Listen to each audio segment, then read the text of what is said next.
예, 성령이라고 그랬을 때, 뭐, 저희는 이제 성령 받아라, 뭐, 이런 말도 많이 하고, 뭐, 성령이 우리 안에 계시네, 이렇게 말을 많이 하는데, 사실 신학에서는 성령이 그렇게 큰, 예, 논의 주제가 되지 못했습니다. 특별히 이제는 서방교에서는. 그래서 심지어 그 성령을 이제는 삼일체 중에 신데렐라다라고까지 얘기했습니다. 신데렐라요? 예, 아까 삼일체 얘기를 하셨는데, 네. 예, 그 언니 두 명이 이제 파티를 가잖아요. 신데렐라는 집에 있잖아요. 나중에 그냥 보듯이 그 성부에 대한 그런 신학적인 논의, 그리고 성자가 하셨던 구원에 대한 신학적 논의는 많이 있었는데, 성령에 대한 이 논의는 상대적으로 작았다라는 의미에서 예, 삼일체의 신데렐라 뭐 이런 식으로 이렇게 부르기 정도로 예, 성령론이 아주 이렇게 큰 주목을 오랫동안 받지 못해왔던 게 사실입니다. 또 성령에 대해서 말할 때 저희가 그 힘든 약간 또 뭐라 그럴까요? 모호한 이유 중에 하나는 뭐냐면, 성부하면은 남자 이미지 떠오르나요? 여자 이미지 떠오르나요? 남자. 성자? 남자. 예, 성자도 예수 그리스도인간 예, 남자. 성령은 중성. 근데 저만 그런가요? 예, 성령은 어떻게 되냐? 예, 뭐 사람들마다 다 다른 이미지가 있겠죠. 실질적으로 이제 구체적으로 뭐 영을 볼 수는 없으니까요.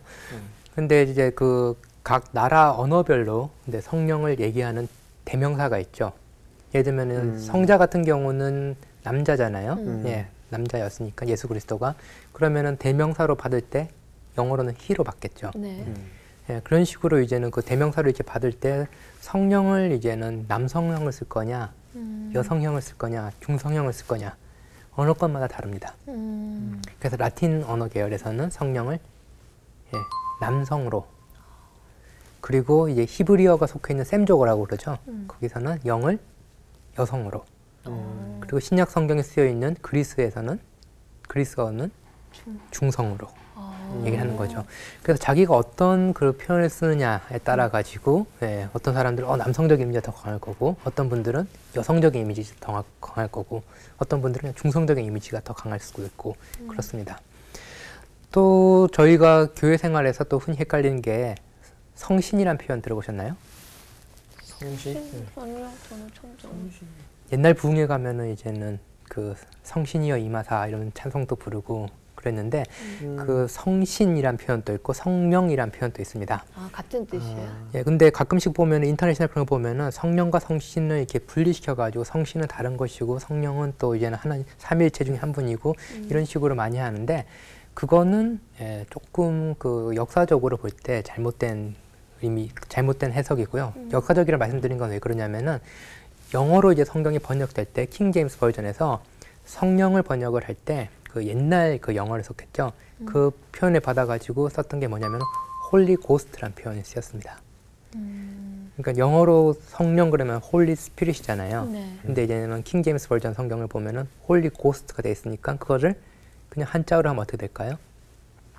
성신이 되는 거죠. 아, 귀신 성신. 신자를 써가지고. 네. 그러니까 저희가 성신이란 표현이 옛날에는 많이 쓰였고, 그리고 아직 찬송가나 아니면은 또 옛날 신앙생활 하셨던 분들, 나이 드신 신앙생활 하셨던 분들 같은 경우는 성신이란 표현을 쓰고 있는데, 그 둘을 이제 다른 것인 것처럼 이렇게 생각을 하고 쓰다가는 예, 아주 큰일 날 수 있습니다. 예, 그러니까 이제는 그 옛날 표현이다라는 것을 알아주시면 좋을 것 같습니다. 네.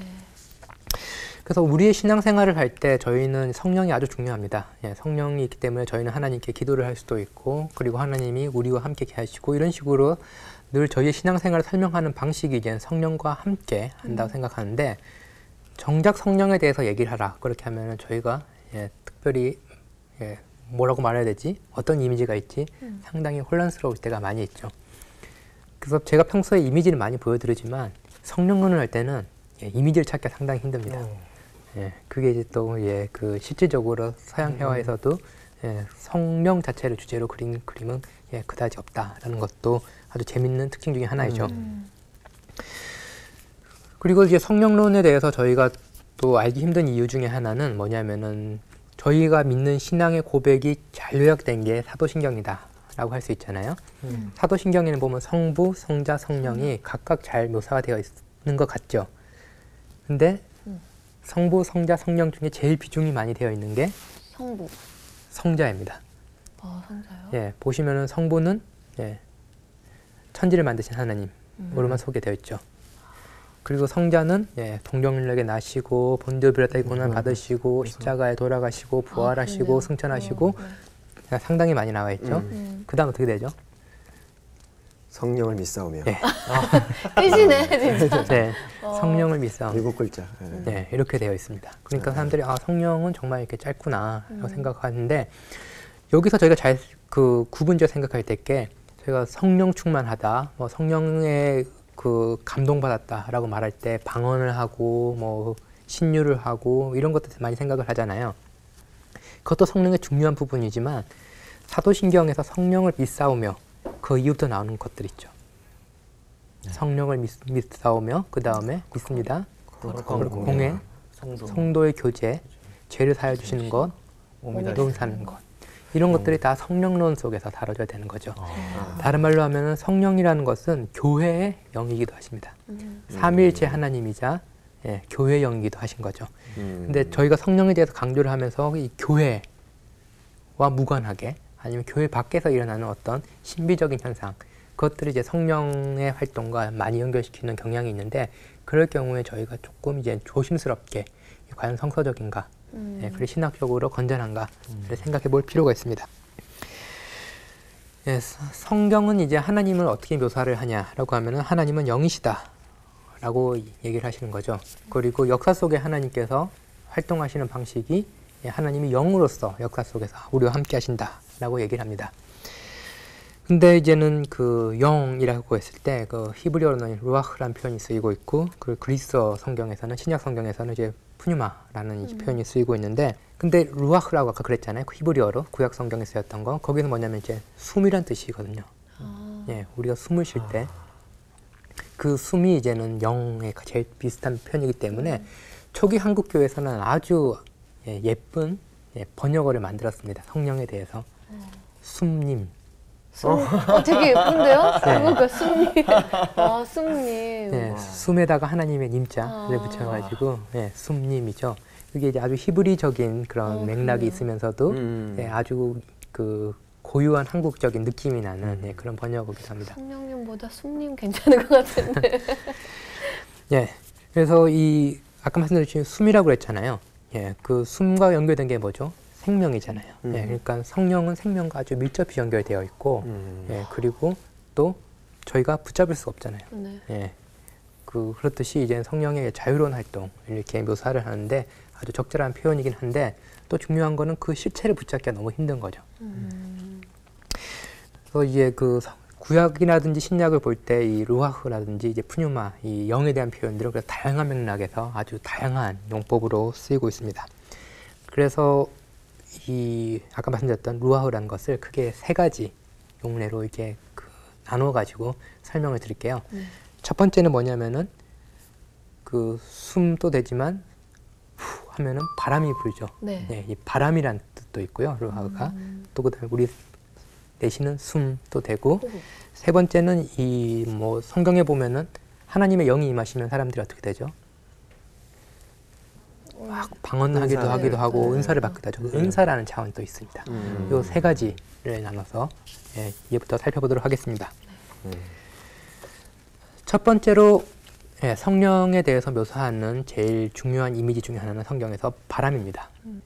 그 바람과 성령의 특징, 유사한 게 있으니까 그렇게 썼겠죠. 어떤 게 있을까요? 바람의 특징. 보이지 않죠. 보이지 않죠. 그리고 1980년대 중반에 우리나라 유명했던 이 그 유행가 가사 중에 하나죠. 그대 이름은 바람, 바람, 바람. 그 다음에 뭐가 나왔죠? 왔다가 사라지는 바람. 왔다가 사라지는 바람. 이게 중요합니다. 원구 씨가 한번 읽어주시겠어요? 요한복음 3장 8절. 요한복음 3장 8절. 바람이 임의로 불매 내가 그 소리는 들어도 어디서 와서 어디로 가는지 알지 못하나니 성령으로 난 사람도 다 그러하니라. 영의 특징 중에 하나가 뭐냐면은 왔다가 사라지듯이 어디로 와서 어디로 가는지 모른다라는 거죠. 그래서 흔히 성령을 계속해서 붙잡으려고 하는 분들이 계십니다. 계속 자기가 기도를 하고 자기 신앙생활을 붙잡으려고 하는데 그게 아니라 성령은 하나님의 영은 자유로우신 영이시고 우리 마음대로 개념화시킬 수도 없고 우리 마음대로 포착할 수도 있고 소유할 수도 있는 그런 게 아닙니다.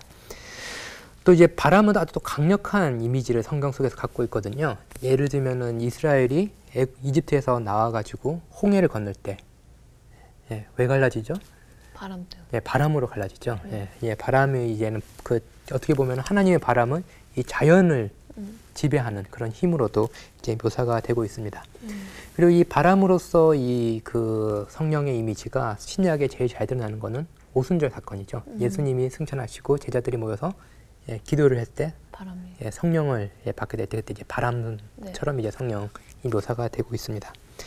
그래서 이 영이라는 것은 이 바람이라는 이미지를 가질 때 아주 강력한 힘을 보여주지만 또 동시에 아까 말했듯이 생명 내지 구원의 이미지를 가집니다. 근데 이스라엘 같은 경우는 그걸 더 잘 느끼면서 살 수가 있었다라고 할 수 있는데요. 뭐냐면은 이게 지중해가 있고 여기 이스라엘이 있겠죠. 네. 여기가 이제 사해가 사해. 있고 이제 갈릴리 호수가 있고 요단강이 흐르고 있고요. 근데 보시면은 이제 왼쪽은 지중해 쪽은 좀 푸릇푸릇하죠. 푸릇해요. 예, 네. 예, 농경이 가능한데 이제 오른쪽을 보면은 어. 예, 사막이죠. 사막. 네. 예. 그래서 계절에 따라서 이제 바람의 방향이 바뀌고 그러는데 생각을 해보면은 바람이 지중해 쪽에서 불어올 때는 어떻게 될까요? 수분을 갖고 네, 있고 뭔가 쾌척할 것 쾌척하고 같아요. 네. 그렇기 때문에 그때는 사람들이 생활할 때도 예, 좋은 것 같아요. 좀 습기는 있지만 네네. 그러더라도 이제는 생명력이 넘치고 음. 예, 그리고 농사를 짓기 좋은 바람이 오는 거죠. 근데 반대로 이제는 계절이 바뀌고 아니면 기상 변화가 있어가지고 바람이 동쪽에서 불어올 때는 모래바람. 흑바람. 모래바람이죠. 네. 생명이 살 수 없고 활동을 할 수 없고 때로는 잘못했다가 이제 죽음을 맞이하게 되는 예, 그런 현상들을 경험하는 거죠. 그래서 이제 바람이라는 이미지를 썼을 때는 이 바람에 따라서 우리가 살기도 하고 죽기도 하고 예, 삶의 질이 높아지기도 하고 예, 삶이 위협받기도 하고 그것을 이제 이스라엘은 이제 많이 경험을 하고 예, 살았습니다. 그래서 호세아 6장 3절을 보면은 이제는 하나님의 나타나심을 이런 그 뭐라 그럴까요? 이 생명을 주는 예, 이런 촉촉한 이미지와 표현했던 걸 볼 수 있는데요. 그건 제가 한번 읽어볼게요. 그의 나타나심은 새벽빛 같이 어김없나니 비와 같이 땅을 적시는 늦은 비와 같이 우리에게 임하시니라 라는 거죠. 마치 생명을 주시듯이 예, 오시는 하나님, 영이신 하나님의 모습이 잘 묘사되어 있습니다. 그 두 번째로 이제 제가 말씀드리고 싶은 거는 이제 예, 숨으로서의 성령입니다. 성경에 보면은 이제 성령의 사역은 이제 생명 혹은 호흡과 연결이 많이 되어 있고요. 그게 제일 잘 표현된 게 하나님께서 아담을 만드시고 어떻게 하셨죠? 생기를 생기를 불어넣죠. 호흡을 넣어주시는 거죠.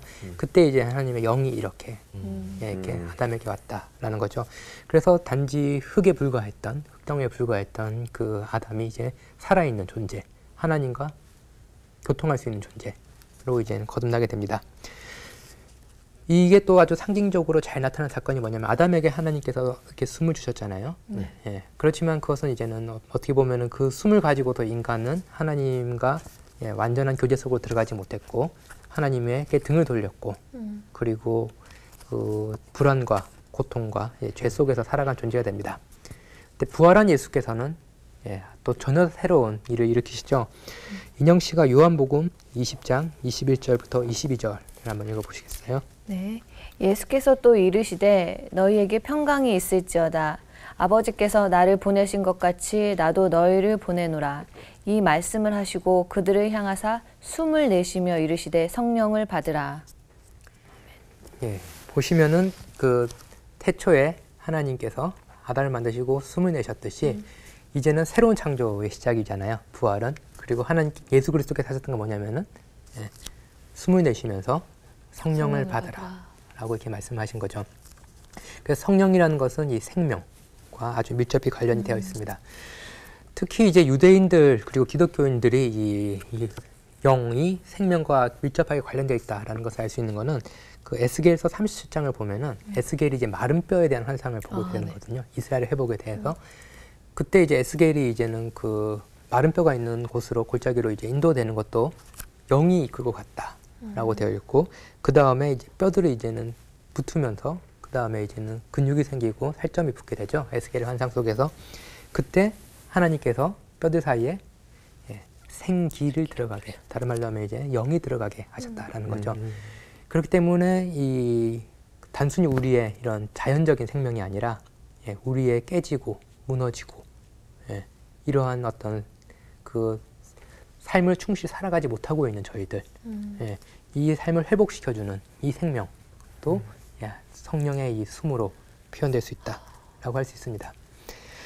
그래서 성령은 새 생명을 주시는 분으로 묘사가 되게 됩니다. 단순히 우리가 육체적인 생명을 갖게 되는 것이 아니라 이전과는 다른 그 하나님과 교통하고 하나님 뜻대로 살게 되는 이 새 생명, 근원으로 묘사가 되죠. 그 요한복음 3장 6절을 보면은 이것도 제가 한번 읽어볼게요. 육으로 난 것은 육이요, 영으로 난 것은 영이니 라고 되어 있죠. 그래서 저희는 이제는 영적인 존재로서 이제 삶을 살아가게 됩니다. 이제 세 번째로 중요한 그 이미지는 이제 은사로서의 성령입니다. 그리스어로 흔히 많이 들어봤죠. 카리스마 있다 할 때, 카리스마가 이제는 은사라는 뜻입니다. 하나님의 영이 부어질 때 이제 사람들은 이제 하나님의 영으로 충만하게 되고, 그리고 이제 하나님 영으로 충만한 사람은 뭐냐면은 이전에 자기가 할 수 없었던 것, 혹은 인간이 스스로 할 수 없던 일을 하게 됩니다. 그리고 평소에 자기가 할 수 있던 일 이상의 일을 해내는 것도 바로 이 성령으로 충만하게 될 때 일어나는 일이다라고 할 수가 있죠. 그래서 성령으로 충만한 사람들, 구약이라든지 신약을 볼 때 나타나는 건 뭐냐면 이제 지혜를 가지게 되죠. 그랬더니 예수님의 제자들도 설교를 하는 거 보고 사람들이 많이 놀래고 그런 것도 영에 충만하기 때문에 그렇죠. 그리고 구약의 재미있는 건 뭐냐면은 정치적인 리더십, 또 하나님의 영과 관계가 있습니다. 그래요? 그래서 사울이 훌륭한 왕으로 있었을 때는 이제 하나님의 영이 함께 하셨고, 그리고 또 어떤 표현이냐면 하나님의 영이 떠나심에라는 표현이 있고 보면은 사울이 이제 폭정을 일삼게 되고 결국 다윗을 시기하게 되고 그렇죠. 그래서 훌륭한 정치, 리더십을 발휘하게 하는 것도 영에 충만한 것이다 라고 할 수 있습니다. 단순히 종교적인 리더십, 설교 잘하고 기도 잘하고 그것이 아니라 하나님의 영에 충만한 사람들이 바른 질서를 세우고 정의와 평화를 위해서 일할 수 있다라는 것이 성서의 가르침입니다. 그리고 보면 이제 예언도 상당히 이제 하나님의 영과 많이 연관되어 있죠. 그전에는 나의 말을 하던 사람들이 하나님의 영을 받으면은 하나님의 말씀을 받아서 하나님의 말씀을 전하는 역할을 하게 되기도 하고, 때로는 하나님께서 미래에 있을 일을 예고하기도 하시고, 이런 일들이 인간 스스로는 할 수 없고 혹은 나로서는 할 수 없던 일들이 하나님의 영에 충만하게 될 때 할 수 있다라는 거죠. 근데 이런 것도 특히 은사에 너무 집중돼 있는 그런 친구들을 좀 봤어요, 제가. 네. 그래서 좀 걱정이 되는 부분이기도 하거든요. 네. 좀 이게 어떻게 좀 생각을 해야 된다고 그래야 되나요? 어떻게 좀 더 그러니까 골고루 잘 이거를 받아들여야 되는데 한 곳에만 너무 집중이 많이 된. 이 문제는 초대교회부터 있었습니다. 그렇기 때문에 이제 바울이 계속해서 온갖 그런 은사가 있지만 제일 중요한 거는 사랑이다라고 고린도전서에서 13장에서 이제 얘기를 하는 거죠. 그런 식으로 이제는 은사들은 많이 있죠. 그렇지만 그 은사는 사랑을 위해서 섬기는데 사용되라라고 하는 것이 이제는 바울이 준 가장 큰 가르침이 아닐까라고 생각을 합니다. 또 예수 그리스도도 중요한 것 중에 하나가 뭐냐면은 시험 받을 때 자기 발로 시험 받으러 가신 게 아니거든요. 성경을 보시면은. 그리고 또 사탄이 와가지고 시험을 한 것도 아니거든요. 성경을 보면은 예수 그리스도께서 시험을 받으러 간 건 영에 이끌려 가셨다라고 되어 있습니다. 만약에 저희가 저희의 닥쳐올 고난들, 시험들 이것들을 피하게 하는 것이 은사라면은 그 은사는 하나님이 주신 은사인지 한번 생각을 해봐야 되는 거죠. 때로는 이런 시련과 고통 또 맞부딪히게 하는 것이 이제 하나님의 영의 활동 중에 하나입니다. 요엘서 2장 28절에서 29절을 지현 씨가 한번 읽어주시겠어요? 그 후에 내가 내 영을 만민에게 부어주리니 너희 자녀들이 장래 일을 말할 것이며 너희 늙은이는 꿈을 꾸며 너희 젊은이는 이상을 볼 것이며 그때 내가 또 내 영을 남종과 여종에게 부어줄 것이며. 뭐 별것 아닌 것 같지만 당시 사람들 들을 때는 뭐야? 라고 할 정도로 어마어마한 얘기가 있는 거죠. 하나님의 영이 부어질 때를 얘기를 하고 있는 거죠. 네네. 고대 사회는 가부장적인 사회잖아요. 네. 훨씬 그 나이 드신 세대가 많은 권력을 갖고 있고 그런 세대이지만 그때가 올 때는 그런 구분도 무의미해지고 또 그 다음에 또 중요한 것 중에 하나는 뭐냐면은 남종과 여종 의 구분도 없어진 남녀를 나눈다는 것. 왜냐하면 여자는 구약 시대 남성의 소유물이었거든요. 예, 그 남성과 여성을 나누는 그 사회적인 경계 그것도 없어질 것이고, 그리고 이 종이라고 불렀던 이 어떤 신분 계급 이것도 사라지고. 하나님의 은사에서는 무의미해지고 이것들이 보여줍니다. 그렇기 때문에 이 성령이 충만하다라는 것은 저희가 저희 사회를 지탱시키기 위해서 자기적으로 나눠왔던 그런 여러 경계들, 구분들, 그리고 우리가 자기들의 이익과 안정을 지키기 위해서 그것을 놓지 않으려고 했던 그 여러 기제들, 그것들을 이제 열고 개방시키는 그런 역할을 해주는 거죠. 사도행전 2장 17절을 보면은 이제 베드로가 오순절 설교를 할 때 바로 이 요엘서 2장 28절, 29절을 인용을 합니다. 그때가 왔다라는 거죠. 예수 그리스도의 부활과 함께 새로운 창조가 왔고, 이제는 저희 이 사회를 이제 가로지르던 이 경계들이 성령에 의해서 새롭게 재편되는 이 시대가 왔다라고 이제 베드로가 얘기를 하는 것을 볼 수가 있습니다. 이렇듯 그 성경에서는 크게 세 가지 이미지를 발견할 수 있습니다. 성령에 대한 세 가지 이미지. 첫 번째로 바람이죠. 강력한 힘, 그리고 저희가 그 통제할 수 없는 하나님의 자유함, 그리고 생명을 주시는 그런 느낌. 그것이 바로 또 숨으로써의 그런 또 성령의 이미지로 이어지고, 마지막으로는 은사로서의 성령. 우리가 우리를 넘어설 수 있게 해주는, 그리고 우리가 스스로를 가뒀던 그 자아의 아니면 사회의 그 경계막으로부터 우리가 나올 수 있게 해주는 것, 그것이 바로 이제 성령이다라는 거죠. 그래서 조금 더 구체적으로 이제 성령께서 하시는 역할을 살펴보도록 할게요. 성령께서 하시는 역할 중에 이제 그 제일 중요한 역할로 많이 언급되는 게 뭐냐라고 하면 이제 두 번째 시간에 저희가 얘기하는데 조명이라는 그 신학 단어를 제가 소개해드렸는데 기억나실지 모르겠네요. 저희의 마음이 어두워져 있기 때문에 그 하나님을 바로 알기 위해서, 혹은 이제 성서의 내용을 바로 알기 위해서 하나님께서 저희 마음에 빛을 비춰줘야 된다 라고 제가 설명을 드렸던 적이 있는데요. 그게 바로 영어로는 illumination, 한국어로는 조명이라고 합니다. 성령의 역할이 제일 중요한 것은 바로 이 조명입니다. 분명히 이제 하나님께서 말씀을 하시고, 특별히 하나님의 말씀은 이제는 영감으로서, 영감의 말씀으로서 이 성경에 기록이 되어 있죠. 근데 그것을 이제 해석해내고 그것을 바로 알고 현실에 적용하기 위해서는 성령의 도움이 필요한 거죠. 이것이 성령의 아주 중요한 역할 중에 하나입니다.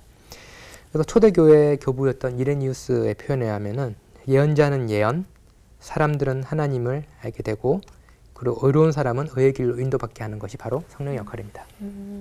예언자가 하나님의 말씀을 받고 그것을 대언하게 하는 것, 그리고 일반인들도 그 하나님의 말씀을 듣고 하나님을 바로 알게 되는 것, 그것도 성령의 역할이고, 또 세 번째가 의의 길로 인도받게 하는 것. 저희가 단순히 지식적으로 하나님에 대해 알고 끝나는 것이 아니라 우리가 바른 생활, 아니면 하나님이 원하시는, 기뻐하시는 그러한 삶을 살아가게 하는 것, 이것이 바로 이제 성령의 역할이다라는 거죠. 그래서 첫 번째로 이제는 그것을 이제 신학자들은 이제 어려운 말을 많이 쓰죠. 계시의 조명이라는 계시의 조명 표현을 씁니다. 두 번째로 성령의 중요한 역할이 뭐냐라고 했을 때, 그 그리스도께서 저희를 위해서 십자가에 달려 돌아가셨다. 그게 지난 시간에 십자가에 대해서 설명했던 거잖아요. 근데 그리스도는 2000년 전에 팔레스틴에서 돌아가셨고, 저희는 지금 21세기에 대한민국에 살고 있고, 그러면 이 어마어마한 시공간 차이를 어떻게 뛰어넘냐라는 거죠.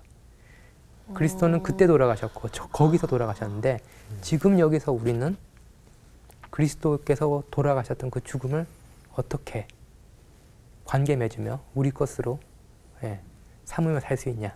성령님. 그게 성령입니다. 그래서 그때 있었던 그 역사적인 사건, 십자가 사건이 어떻게 오늘 우리에게, 아니면 역사 속에 있는 지구 전 곳곳에 있는 사람들에게 연관되어지고 그 사람들이 그리스도께 메어질 수 있는가. 가능한 것은 성령 때문에 그렇죠. 성령이 이렇게 그 그리스도의 사건을 우리와 이렇게 연결시켜주는 방식은 크게 두 가지가 있습니다. 하나는 제도적으로 하는 거죠. 그걸 다른 말로 하면 교회를 통해서. 교회라는 이 공동체를 통해서 메꿔주고, 다른 하나는 예, 사적으로 예, 우리의 그 신앙생활을 인도하시고 예, 우리를 위해서 간구하시고 예, 우리가 성서를 읽을 때 그 의미를 이해할 수 있도록 조명하시고 예, 그러면서 예, 그 그리스도 사건과 우리를 이렇게 연결시켜 주고 계신 거죠. 이것이 이제 성경의 두 번째 예, 중요한 역할입니다. 세 번째로 이제 성경에서 보여주는 이제는 그리고 신학에서 중요하게 생각하는 성령의 역할은 예, 그 지난번에 지현 씨가 얘기했던 접착제 이론. 이죠. 끈. 예, 끈이죠. 예, 그 서로 떨어져 있는 두 대상을 사랑으로 연결시켜주는 예, 사랑의 고리 역할을 해주는 것이 바로 성령이었죠. 그래서 그 하나님과 그 성부와 성자 사이를 연결시켜주는 것이 성령이듯이 예, 그리스도와 우리를 연결시켜주는 것도 성령이었다면 또 동시에 하나님과 우리를 연결시켜주시는 그 끈도 바로 성령입니다. 그리고 교회의 영으로서 성령은 어떻게 하시냐면은 교회에 있는 사람들 예, 지난번에 제가 뭐라고 그랬더니 너무 적나라하게 얘기한다고 원고 씨가 그랬는데 아저씨 아줌마들을 형제 자매로 만들어주는 예, 그 예, 연결시켜주는 이 끈 역할을 하시는 것이 바로 성령이죠. 근데 또 저희가 생각해 봐야 될 게 단순히 교회의 영으로서 성령이 우리를 그 안에서 연결시키느냐 또 아니거든요. 왜냐하면은 우리는 또 교회 밖에 있는 사람들과 또 관계를 맺어야 되는데 중요한 거는 우리가 그냥 일반적인 관계를 맺는 것이 아니라 성령을 통하여서 예, 성령의 매개를 통하여서 이 세상과 이제 또 관계를 예, 맺게 되는 거죠. 그래서 성령의 중요한 역할은 이제 매개자의 역할을 하십니다. 예, 서로 다른 것 사이에 예, 다른 말로 하면은 그 사람과 사람의 살냄새밖에 안 날 그곳에 예, 하나님의 향기가 날 수 있도록 그 매개를 시켜주는 역할. 예, 그것이 바로 이제 성령의 역할이시다라고 할 수 있습니다.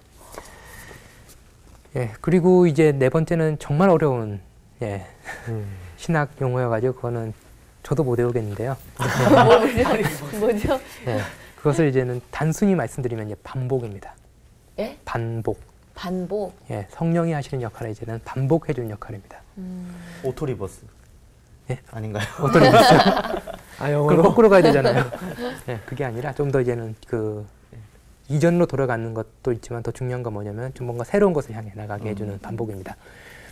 쳇바퀴처럼 도는 반복이 아니라 예, 새로운 것을 가져오는 반복이겠죠. 원동력이라고 얘기해도 될 것 같은데요. 네, 그것도 좋은 표현 중에 하나입니다. 중심점이 있고 이게 계속 돌다 보면은 이제 밖으로 나갈 힘이 생기겠죠. 그럼 이제 중요한 건 이제 뭘 반복하느냐가 중요한 거죠. 그렇죠. 예, 뭘 반복하느냐.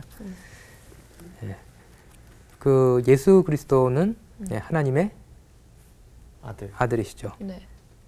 우리는 하나님의 피조물이었잖아요. 네. 성령 안에서 아들. 예, 저희는 하나님의 예, 아들, 딸로 거듭나게 되는 거죠. 네. 양자의 영이라고 성령을 부르는 이유가 거기 있습니다. 즉 그리스도와 성부 하나님의 관계를 우리 사이에서 반복시켜주는 역할을 하시는 게 성령입니다. 그러니까 성부와 성자의 관계가 하나님과 우리 사이에서 반복되게 해서 우리를 이제는 자녀되게 하는 것이 한편으로 성령 역할이면은 그 다음 중요한 건 뭐냐면은 그리스도가 하나님의 아들로서 하셨던 일을 우리를 통해 반복하게 하시는 일이 성령의 역할입니다. 그렇기 때문에 이제는 성령과 함께 있다, 성령 안에 거한다, 교회가 성령의 전이다 라는 건 뭐냐면은 예, 우리가 이제는 뭐 신비로운 그런 체험에 빠지거나 예, 이전에 없었던 그런 뭐 은사를 받는 것 그것도 중요하지만 제일 중요한 건 뭐냐면은 예수 그리스도가 하셨던 일, 예수 그리스도의 존재가 이 역사 속에 반복되게 하시는 것, 우리를 통해서, 교회를 통해서 그것이 바로 이 성령의 역할이 됩니다. 그렇기 때문에 비록 그리스도께서는 계시진 않지만 예, 승천을 하셨지만 예, 그렇지만 이 역사는 예, 기독론적으로 예, 십자가의 빛에서 예, 저희가 계속해서 바라볼 수 있는 이유가 성령이 그 역할을 우리를 통해서 계속 반복시키고 있기 때문에 그렇습니다. 근데 아까 원심력 그런 얘기도 하고 아까 제가 미래지향적인 반복이다라고도 얘기했는데 그 아주 중요한 구절이 있습니다. 요한복음 14장 12절을 이제 원구 씨가 한번 읽어주시겠어요? 예. 내가 진실로 진실로 너희에게 이르노니 나를 믿는 자는 내가 하는 일을 그도 할 것이요 또한 그보다 큰 일도 하리니 이는 내가 아버지께로 감이라. 아멘. 네. 예, 그 중요한 세 가지 신학적인 주제가 있습니다. 예. 하나님 예수 그리스도가 하셨던 일을 우리가 한다라는 거죠. 반복한다라는 거죠. 단순히 반복하는 게 아니라 더 큰 일을 한다. 왜 더 큰 일을 할 수 있냐? 아버지로 갔기 때문에 그렇죠. 다른 말로 하면 성령을 보내셨기 때문에 그렇습니다. 예. 그래서 그리스도인들이 해야 되는 일은 뭐냐라고 했을 때는 그리스도께서 하셨던 일을 반복할 뿐만 아니라 성령 안에서 그리스도 하셨던 일을 더 크게 하는 거죠. 그래서 성령이 있기 때문에 저희는 그 역사 속에서 끊임없이 그리스도가 계셨다면 어떤 일이 일어났을까? 그리스도께서는 이때 어떤 일을 하셨을까를 다양한 문맥에서 다양한 역사적 상황 속에서 새롭게 해석하면서 그것을 해나갈 수 있게 되는 거죠. 그래서 이런 말도 하기도 합니다. 성경에는 크게 세 가지 기적이 나옵니다. 첫 번째는 천지창조, 성부께서 하신 기적이죠. 없던 곳에서 뭔가 짠 하고 있게 됐던 첫 번째 기적이죠. 두 번째 기적은 그리스도의 부활. 그 전에 동정녀 탄생. 동정녀가 그 성자 예수 그리스도를 낳으셨잖아요. 그것도 이제는 두 번째 중요한 기적이죠. 성육신의 기적이라면은 세 번째 기적은 뭐냐면은 피조물인 인간이 하나님의 자녀가 돼서 우리가 성자가 하셨던 일, 예수 그리스도가 했던 일을 반복하게 되는 것. 이것이 이제 세 번째 기적이다. 그런데 삼위일체론적이잖아요. 그렇기 때문에 세 번째 기적이 결코 첫 번째나 두 번째 기적보다 덜한 기적이 아니다라는 거죠. 성령 안에서 우리가 성자가 하시는 일을 하고 그리스도가 하셨던 일을 하고 그리고 그것을 더 크게 하는 것. 그것이 바로 이 성경이 보여주는 기적이고 저희의 삶 자체 그리고 교회의 존재 자체가 이 기적을 증언하고 살아내는 그런 구체적인 기호 내지 징표가 되는 거죠.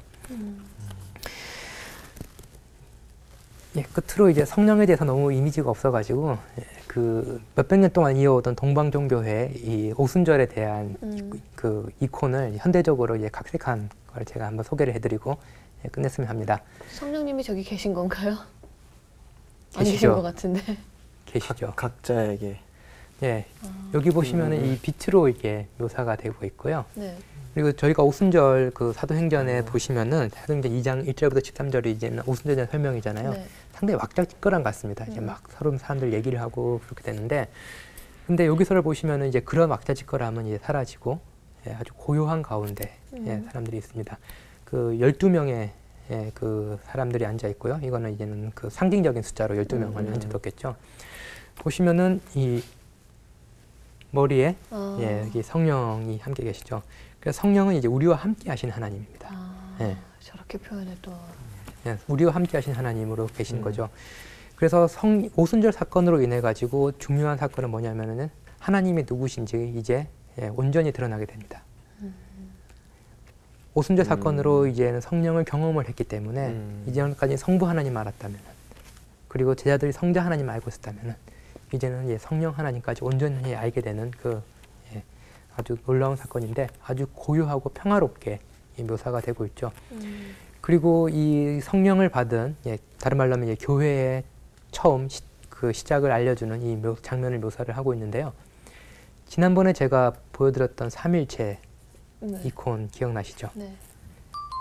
그 삼일체 이렇게 앉아 계시는 그것과 이미지가 상당히 비슷합니다.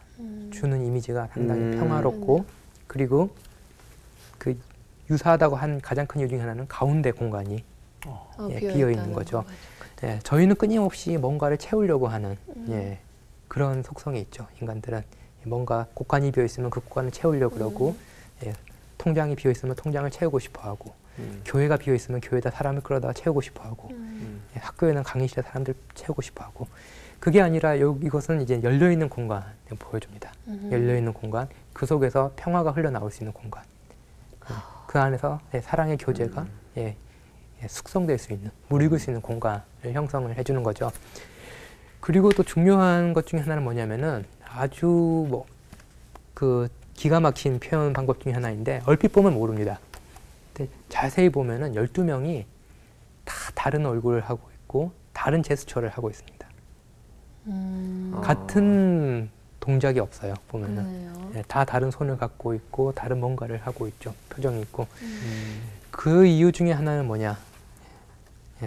성령은 우리가 가지고 있는 개성을 무시하거나 말살하면서 오시지 않습니다.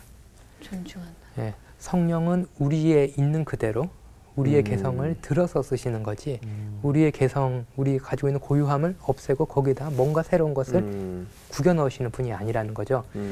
그래서 성령으로 탄생한 교회는 무엇이냐라고 했을 때 이 평화의 공간, 이 사랑의 공간은 진정한 다양성이 있는 공간이다 라는 거죠.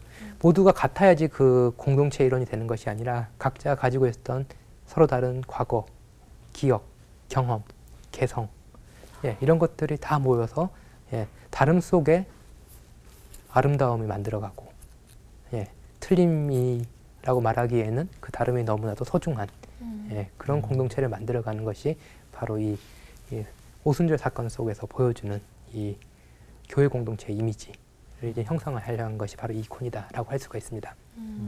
그래서 성령이 하신 활동이 너무나 다양하고 예, 그리고 오늘날 같이 점점 더 그 문화적으로 다양해지고 그리고 서로 다른 그 경험을 가진 사람들이 섞여 사는 사회 속에서 예, 다른 때보다 이제 성령의 역할이 중요하다라고 할 수 있습니다. 그래서 제가 보여드린 건 성령의 아주 일부이고요. 그리고 성경 속에서 계속해서 이 성령의 모습을 찾아가면서 정말 이처럼 서로 다름 속에 예, 사랑과 평화를 찾아가시는 그런 신앙생활을 하시면 좋을 것 같습니다.